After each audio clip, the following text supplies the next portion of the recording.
Welcome, guys, to this amazing episode of Christianity over Islam with Shamoun. And on today's episode, a Muslim sees the miracle of the Quran destroyed. Let's watch this amazing video to get more details.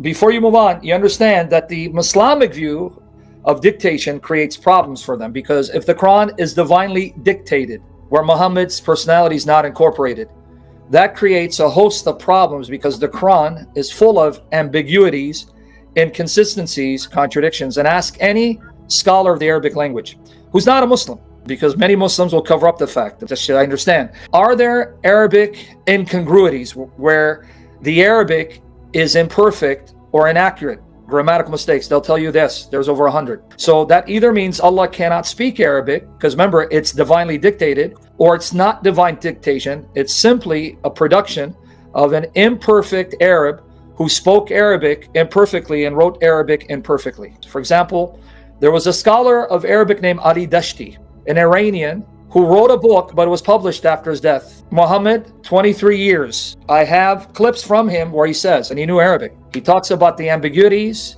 the grammatical mistakes of the Quran. In fact, that you'll find that the gender and the concord meaning, when you look at the Arabic verb, the gender of the verb doesn't match the noun doing the action, or it won't even match the concord, so that you have a singular noun, but then you have a plural verb. It's full of those kind of mistakes, but you'd have to know Arabic to know that. So now I ask the Muslims, since you believe the Quran is divinely dictated, is Allah speaking bad Arabic? Because remember, there's no human personality involved in the production of the Quran, right? Well, from what I understood, when they say that it's eternal and divine, is that the words spoken are eternal and divine. You know what I mean? Allah speaks poor Arabic then. That's my point. Oh, yeah. Because what is it, the gender or whatever? Yeah, because for example, if you have a singular subject and then you describe him performing an action, that's the verb. But the verb is plural. Well, if it's a singular subject, why do you have a plural verb? It's like it's say, Sam, they went to the store. What do you mean, Sam, they went? Sam, he went to the store, right? Yeah. Okay, but that's what you find in the Quran. What you find in the Quran are these grammatical errors where the verbs, nouns don't match one another, and the number doesn't match. And I'm Is that the Quran now in Arabic? Yes, the Quran you have today, the ambiguities are there. So that means they had 14 years to clean up the mistake, but they didn't do it because that's how the Quran came down to them. So who made those mistakes, Allah or the writer, the copyist? Because remember, there's no human personality involved, right? Yeah. So how do you explain those? And I'll get you an article so you don't think I'm making it up. You're going to see it. Let me just get it here. Some grammatical mistakes of the Quran. Here you go. With the Quran, however, you cannot give me the historical context of the Quran. This is why you need the traditions that come 100 to 200 years after the Quran supposedly was written. Are you aware of this? Say that again? The Quran, if you just take the Quran, you cannot tell me when the Quran was composed and by whom. It doesn't give you an historical context. This is why you're dependent. You are dependent on traditions that come over 100 years after when the Quran was reportedly composed. For example, if I tell you, You mean like the hadiths and all that? yes, that's what you need, because if I say, show me in the Quran when the Quran was composed, can you show it to me? I don't think Even so. Uthman can't show it to me. Neither Sneeko, because they can't. It's not in the Quran. And if I say, who is Muhammad? The name Muhammad only appears 4 times in the Quran. Only 4 times. So now if I ask you, who is this Muhammad? When was he born? Show me from the Quran. You can't. And whenever the Quran mentions prophet, say, O prophet, say. How do you know who's being addressed? Who's the prophet? You'd say Muhammad. I go, where'd you get that from? Where does it say Muhammad? I'll give you an example. Now, by the way, I sent you another article. Here it is. Save these articles and go study. See if I'm lying. Here's Yeah, another one. I'll keep them. You see the links? Now let me read what Ali Dashti said about the grammatical mistakes of the Quran. Are you ready? Now here, quote, the Quran contains sentences which are incomplete and not fully intelligible without the aid of commentaries. And he's absolutely spot on. Foreign words, unfamiliar Arabic words, and words used with other than the normal meaning. And by the way, in the articles, I quote Muslim sources admitting this in the article. You'll see the citations by Muslim sources. And words used with other than the normal meaning. Adjectives and verbs inflected without observance of the concords of gender and number. They don't agree. illogically and ungrammatically applied pronouns, which sometimes have no referent. You don't know what it's referring to. And predicates, which in rhyme passages are often remote from the subjects. Okay, welcome back, guys. Before we continue with our video, you see they say that the Quran is divinely detected, that the word of the Quran is divinely orchestrated, that it was not created like any other books. So you said that this book is uncreated, and we got to find out that there were so many grammatical errors and other errors from the Quran. Therefore, you're saying that there were grammatical errors. If you are saying there is no human personality involved in the production of Quran, and we got to find out that there are so many errors even in Arabic, then it's either Allah does not understand Arabic, or the Muhammad who received the book did not understand what he was receiving, because we got to find out that there were so many grammatical errors from these debates in the Quran. You have to depend on other sources like the Hadith for historical context of the Quran. For example, the birth of Muhammad was not recorded, the place where he came from was not recorded, he just appeared in the middle of the Quran, and there were no historical background of the Prophet. Let's get back to this video to get more details. You don't even know where the subject is. It's so far distant into the text. These and other such aberrations in the language have given scope to critics who deny the Quran's eloquence. The problem also occupied the minds of devout Muslims. It forced the commentators to search for explanations, and was probably one of the causes of disagreement over readings. Got it? Mm-hmm. All right. Now let me give you an example what I mean that without these not make heads or tails out of the Quran. I'm just going to give you a few. I want you to see what the Muslims are not telling you. What they're not telling you. Because either they don't know or they're deceiving you. And this is a fact. I'm not lying. You can easily go back and then test me by asking a scholar these questions. See how he's going to answer you. Can he answer you from the Quran? He can't do it. And he's going to come up with some lame excuse. But here, I'm going to show you. I'm going to just show you one verse. And I want you to tell me what this is referring to.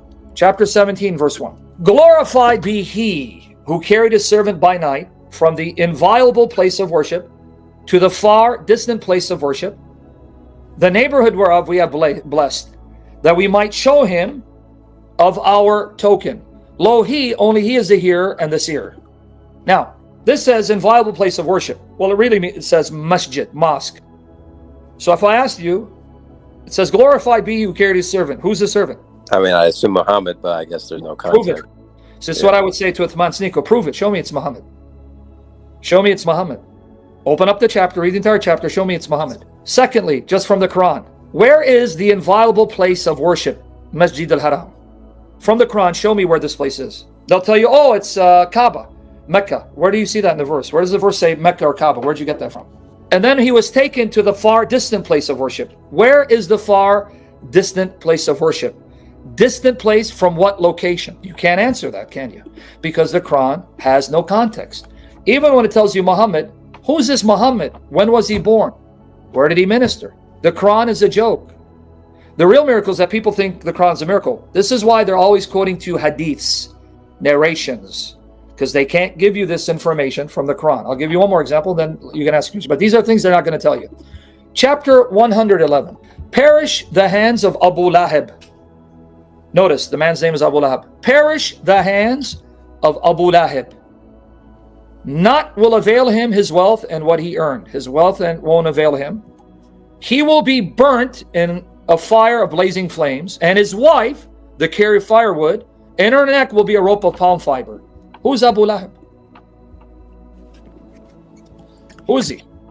Like I said, I don't know enough, to be honest. No, it's not only you. I'm telling you. Ask anyone. Say, from the Quran, can you tell me who Abu Lahab is? They'll say, Uncle Muhammad. Say, where did you get that from the Quran? Oh, that's the hadith. No, but I asked you, from the Quran, can you tell me who this is? They can't. What did this man do, and what was the crime of his wife that got Allah so angry that he even recited a chapter that's supposedly uncreated? Remember, these are the words of Allah, right? Yeah. So, and they're uncreated, right? Because the Muslim position, the Sunni position of Uthman Fibn and sneakers, The Quran is uncreated. It's kalam Allah. It's the speech of Allah. It has no beginning. So you want me to believe that these words are uncreated, they never began, so that in eternity Allah was busy cursing someone who didn't exist yet.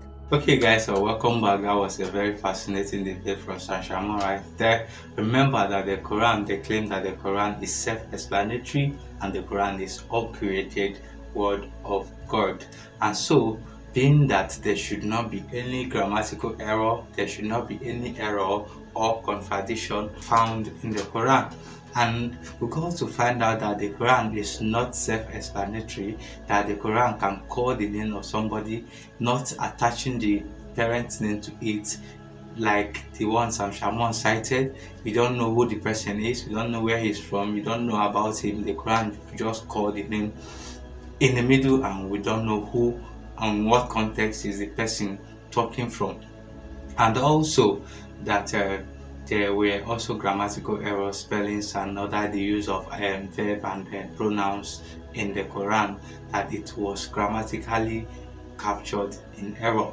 And also, and then if you're saying that there is no human personality involved in the production of the Quran, that there is no human factor in it, it's either the prophet is lying for saying that there is no no human personality involved in the production, or Allah made me a mistake for giving a book that has grammatical error, or he does not understand Arabic properly for him to dictate to his prophet to write it down, or his companion perverted the Quran. One of these options is available for a pick. And also, you have to depend on other sources like the Hadith for a historical context of the Quran, because from the Quran it was never where Muhammad came from, his place, his date of birth, and all that. It was never captured from the Quran. And then there were a lot of things that these Muslims are not telling us, except you have to dig deep for yourself. And this kind of debate, this kind of platform is here to reveal the truth to you. Guys, let's know what you think in the comment section, and also don't forget to share our videos with your friends and your family, most especially your Muslim friends, so that they too can know this truth for themselves. Also, don't forget to subscribe to this channel for more amazing videos like this. See you in our next video.